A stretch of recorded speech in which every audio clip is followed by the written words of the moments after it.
The topic that is given that I've taken to speak to you today is ethical leadership in the era of artificial intelligence. I'm sure the students nowadays, you know many things. You Google, you understand, you're good with technology, but still I'll take about 2, 3 minutes to explain the elementary basics of artificial intelligence so that I can connect it to ethical leadership. This is such a complex topic. The United Nations is going to grapple with it in the near future. Maybe not now, maybe not. The UN is fully active into artificial intelligence regulation, thinking deeply about it. It is only a matter of time before it becomes a global issue. It might become a global crisis also, where everybody will talk about AI. So we have a human level cognitive ability. We humans think, we process, we think very complex issues. We try to come to a solution, which we call the human level intelligence. And all of us are blessed with a certain intelligence. We have a measure of IQ. We can say whether we have 130, 140, 150, 160, we can measure it.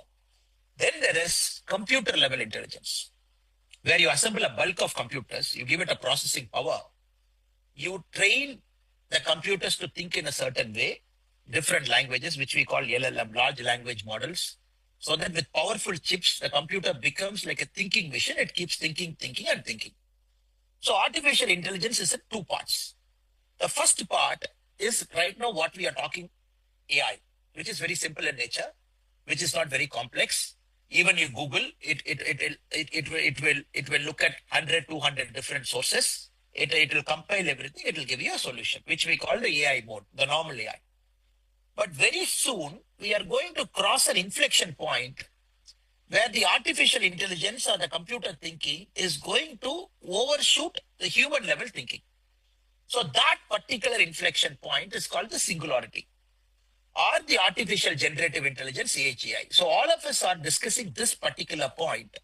Experts say it might come at 2030, some say 2040, some say 2050. Based on the processing power and how fast the computer chips are coming in, very soon this machine thinking will try to overtake the human level thinking.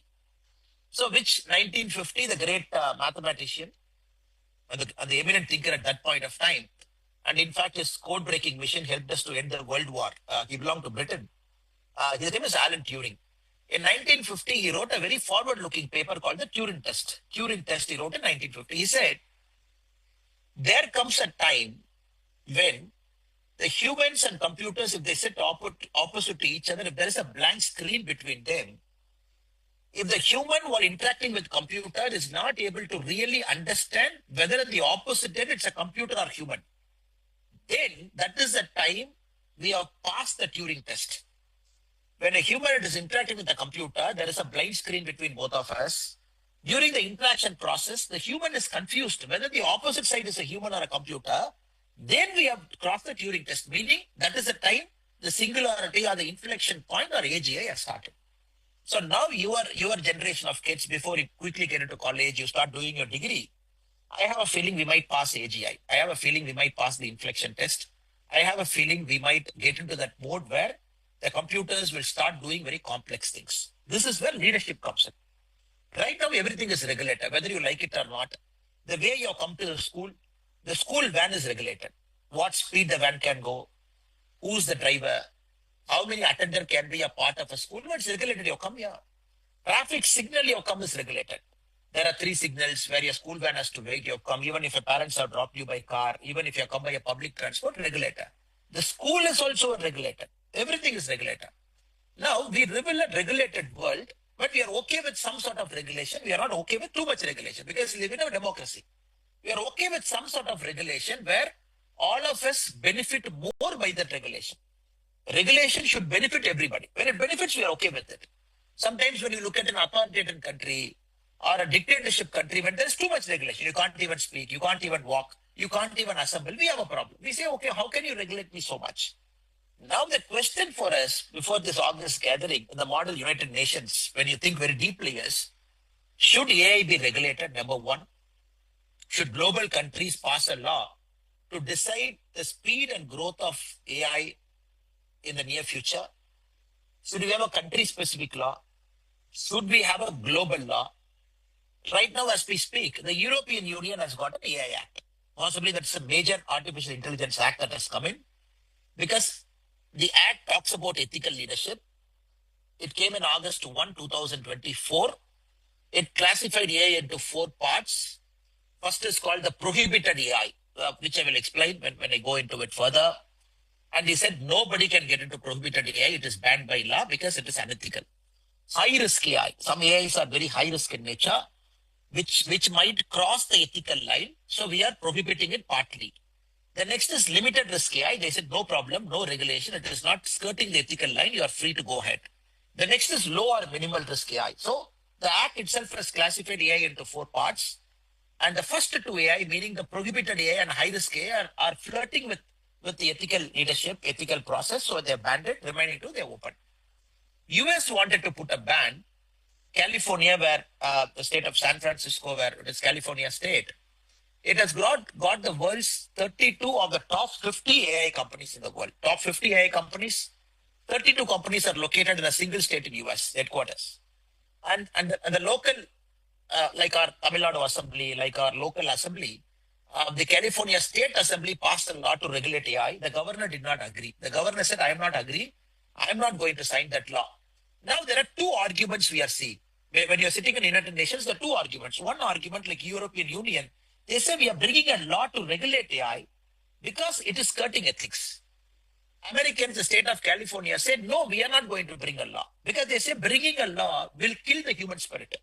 Anybody bringing a regulation will not allow innovation to happen. So that is an important topic for this August gathering to decide. Law, if you bring a regulation, will it kill a spirit?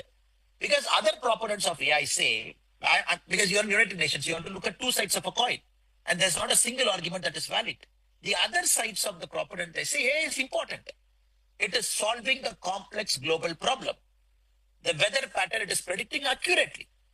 After, in the last 3-4 years, artificial intelligence, it is able to pinpoint and say the weather disturbance that is going to happen. Possibly in our lifetime, maybe much sooner also, artificial intelligence is going to give a cure for cancer. Because so much mission power, so much processing power, it is processing gigabytes of data. It is going to give us a solution to cancer. Human genome is mapped, but AI has taken it one step further. Maybe in next 10-15 years, we will know each person uniquely the disease they might get and the possible medical cure that AI should propose. Right now, AI is also doing remarkable progress in some of the human tests, some of the medical tests it is doing. It is also doing remarkable process in creating molecular solutions to complex. That is why last year, when the Nobel Prize awarded the chemistry prize, it was co-shared with an AI company. So normally we see the Nobel Prize scientists get it. But last year we saw the Nobel Prize co-shared with an AI company because the AI company developed a technique based on the professor's argument of science. So both combined together to create a complex problem. So we have two sides. One side is very clear. Don't regulate. It's too early to regulate. No ethics is blurred now. Everything is fine. Please allow it to go for another 10-15 years so that we will not kill the human spirit. We will not kill the innovation. We will find solutions to complex problems. The other side, no. It's already too much. We are already going towards artificial generative intelligence. The chips are becoming so powerful. We might cross the Turing test. The chat GPT-1, GPT-2, GPT-3, GPT-4, GPT-4.5, GPT-5, Gemini. If you look at all those companies, it is quadrupling the computational power. Every 1 year, the computational power is increasing 4 times, which is phenomenal, which is getting into a new zone which we don't understand. So we are saying, no, please regulate, please don't fast. Now again, for you to make an informed decision, I can present some more complex arguments before you. Now look at employment. Now India is a very complex country. We are 140 crores. So you are representing India and United Nations, let us imagine. So you will say, look, I represent the country with the largest global force in the world, which is 140 crore. There are many countries, developed countries, which doesn't have enough population. Many European countries, they want immigrants to come and work. So they will say, no, we have lesser population. We are okay with technology. So the Indian delegate, some of you, if you represent UN in the future, which I want you to represent, becoming a part of the Indian Foreign Service and becoming a diplomat and sitting in UN and arguing. So you will say, look, AI might kill jobs because ethically we are bound to make sure people should not lose jobs. We don't want a jobless growth. Computers taking over, computers solving problem. Right now, people say the next 10 years, The software engineering coders will be abolished. No need for coders. Right now, many people, for example, if you take Tata Consultancy Services, the largest IT company in India, in the world, which employs about 6,12,000 people. 6,12,000 people is the current employment in TCS. Close to about 3.54 lakh are coders, entry-level coders, mid-level coders, high-level coders. People say when artificial intelligence comes, there's no need for coders. Then we have to understand such a complex country like ours with millions of young people like you. So where will we find new jobs in the future if you allow AI in everywhere? If you allow AI into employment, if you allow AI everywhere, then probably our argument in United Nations would be no. We want AI for certain sectors. We want AI for medical, we want AI for transport solutions, we want AI for this. But the moment you allow AI to solve my daily needs, you bring an AI robot into my house, there is no need for a maid. Now, very soon, AI you can map, or already I've seen a demo in Europe in my recent trip, where AI can come, AI-enabled robot can come, you can feed the menu into it, it is cooking beautiful dishes for you. Of course, right now it is not in a position to make complex dosas, or a paniyaram like how we make in Coimbatore, but it can make pasta for you. It can make fried rice for you. It mixes all the ingredients, it cooks, it packs, it delivers to you. So straight away the elimination of maids is gone. Straight away the elimination. Now AI with computer control, watchman security system, even that will go. The food delivery boys will go. So I'm just presenting you an argument to say coders to maids to other complex things, artificial intelligence. Should I speak, sir?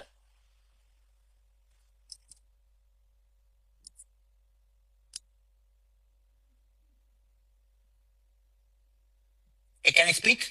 Yes, sir. Yes, sir. Okay. So the artificial intelligence in the near future in a country like India, the biggest problem we are foreseeing is it might kill employment. We might have a jobless growth. So it is important countries like India, we got to be really sure to make sure I don't want my jobs to get killed. A country like Norway or Sweden, which is sitting in United Nations, might say, no, I want AI. I really don't have people to work. My population is declining. A country like Japan, where there is a negative population growth rate, Japan might say, no, I want AI in all sectors. Because for me, the problem is I don't have enough hands to work. So this is your first ethical leadership problem. To take care of your country, of course, it's national interest. Of course, it's self-interest. Because each country is unique. Each country's growth path is unique. And each country has to look at problem in its own way. The second argument I can give to you is the way the technology transfer happens. Just look at US. Just look at China. If you look at some of the top AI companies in the world, like OpenAI, Anthropic, Google DeepMind, or the Chinese company that is making a lot of noise now, the DeepSeek R1, if you look at all those companies, it is predominantly, it looks like a two-way race between US and China because they hold the technology. Now, what about developing countries like us? A lot about middle-income countries like this. What about African countries? What about Ghana? What about Cameroon? What about Costa Rica? So those countries don't have technology. In the last 200 years, if you look at the world, the way it has grown, countries which had technology, they grew. Countries which did not have technology, we did not grow. Now maybe if you're representing Cameroon or Ghana in the United Nations, your argument should be, look, if you think AI is global, please do technology transfer to us also. Why do you want companies to be in a certain countries? You develop all the product, you use that product to improve your economy, but my country will keep going down. So a least income countries argument in United Nations should be ethical leadership wise. You develop technology, you keep it. The technology doesn't even come down. Right now, we know the technology from a rich country to come to a poor country, it is taking generations. If you look at medicines, encyclopedic medicine, what you call the yanai kal in Tamil, we call the elephant leg medicine. It took 60 years to come from US to some of the African countries. Measles, it took 40 years. Some of the most important medicine that is needed for a least developing country, the developed countries held that medicine as a strategic resort. They said, we will give it only when you become friendly to us. So we should not want AI to become something like that. But right now, the way AI is going, artificial general intelligence, somebody was making the statement. It can run computers, it can run simulations, it can take over different systems, it can operate different systems. If you look at the American president, there is one guy who always comes along with the American president carrying a suitcase. If you look at the TV, you will see that's called the football. Because the nuclear codes is right there in the suitcase. The guy who's always with the American president, he carries that suitcase where the football code is there. Football code is there where the nuclear codes the president can launch. Now AI can take control of that. So AI can decide, oh, Russia is launching a missile, somebody is launching a missile. It will calculate, it will launch it. Now it is going to percolate into all parts where it will take control. Now we don't want to have a scenario where countries which don't have technology, they become lagging because we want an equitable world. At least in your generation, before 2060, 70 ends. We want to see an equitable world where there's nothing called least developing country. Even they should be developed. As we speak now, simply because somebody is in a least developing country, millions of children are dying. Millions of children in Africa are dying. So we don't want that to happen in our lifetime. So this is your second point of argument, ethical leadership wise. Can the technology transfer happen in an equitable way so that all of us say together? So this is very important. The third one I would say from an ethical leadership point of view with respect to the artificial intelligence is how much is too much? How much is too much? Now, yes, we all like idlis.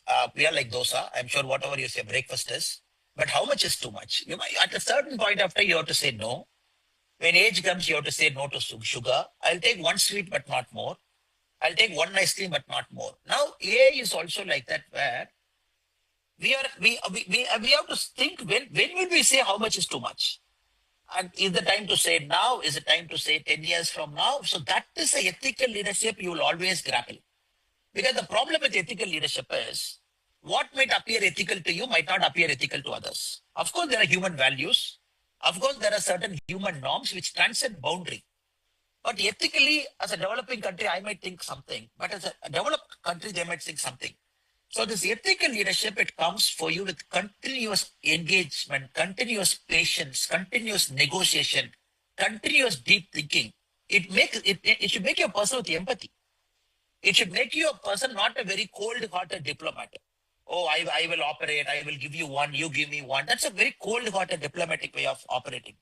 But for a better world, I would really expect all the delegates here to have empathy at the core of your being. Empathy is very, very important. Even you are an Indian. You are a Tamilian. You are an Indian, no doubt. But you are also a global citizen.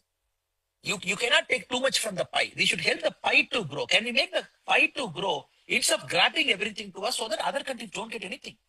So that is a very complex process of a negotiation. Yes, you can be a great diplomat for India. I made India win.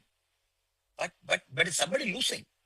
And somebody is losing in the moral equivalent to say, if it affects their livelihood, daily existence, food, then probably we are living in the same earth, sharing the same resources. What goes around will come around. What is affecting one country will come to us.